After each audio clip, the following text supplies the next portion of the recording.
the pitch is looking really good right now and how it's developing. What sort of stage would you say you're at in terms of preparing it for the season?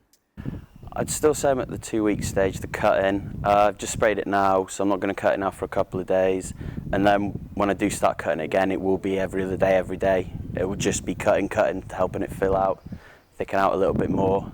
There are some areas like the wing there, it doesn't quite get the sun and it's slightly sparse. I may need to put more seed in there. And then obviously that seed then needs to play catch up to the rest of the pitch. So it's a stressful, hard time, but we're getting there. I'm not crying yet. Were you pleased with the way in which the pitch performed last season, especially given Yes. the style of football the manager wants to play? Being my first year, and when I came, the previous manager, I think he put out a tweet saying he wanted it heavy rolled, it was bumpy, it was uneven, and then I took it over. I mean, I looked what was underneath it. You can't heavy roll this pitch, it's such heavy clay. There's lots of carbon, a layer of carbon underneath, which I'm struggling now to get the roots through, same with last year, but I'm getting there.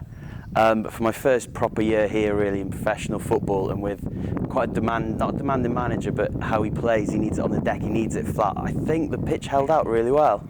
I think, you know, if we can go on from that, hopefully get it better this year.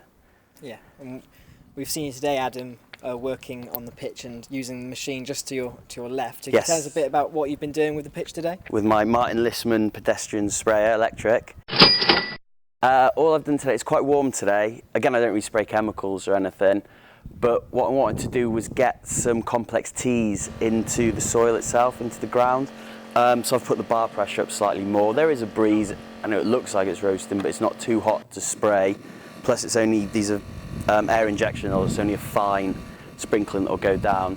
So that's gone in, as well as seaweed that help both the soil and the plant, help the microbes give it food, help the cell walls build up.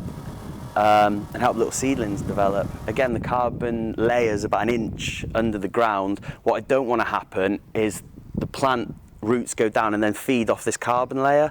I need them to break through, so I've been putting, it's like metallic salts, more nitrites in, just to help feed the roots and try and push them through into the ground.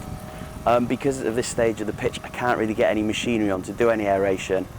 So I've been putting that on, again with the seaweed and the organic chelates, all really just helping hold a little bit of moisture around the roots. Because we recycle water, although I do put a lot of water on in the morning and the evening, I don't really have it in the daytime, and where the recycled water is now, because we haven't had rain for a while, it's getting low, we might have to go off the main, so I'm just trying to save money and save using mains water by putting these this organic chelate on, just to help with the irrigation side, hold more moisture into the plant during this heavy dry spell. It's received huge publicity, of course, the fact that it is the world's first organic pitch.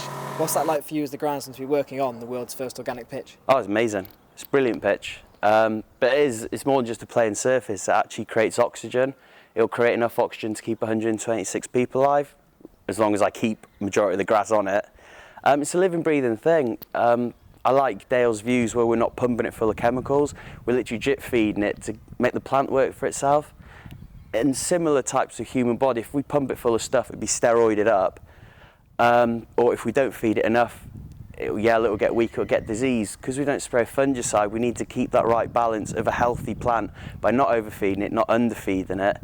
So I do keep my eye on it a lot closer than maybe some do, because if they do get a disease, I might use a fungicide as a get-out thing, or put it down to stop disease. We don't do that.